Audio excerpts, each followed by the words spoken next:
తండ్రి నుండి వారసత్వం లభిస్తుంది. ఈ ప్రేమను దేహదారి గురువులు ఎవ్వరూ ఇవ్వలేరు. ఈ ప్రేమను దేహదారి గురువులు ఎవరు ఇవ్వలేరు.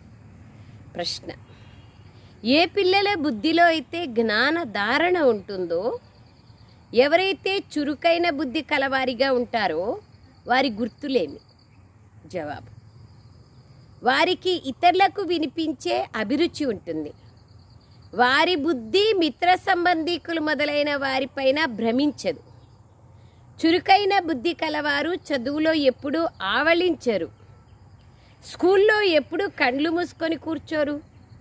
ఏ పిల్లలైతే పెనంబలే కూర్చుంటారో, ఎవరి బుద్ధి అయితే అటు ఇటు భ్రమిస్తూ ఉంటుందో వారు అసలు జ్ఞానమును అర్థం చేసుకోరు. బాబాను స్మృతి చేయడం వారికి చాలా కష్టం. బాబాయ్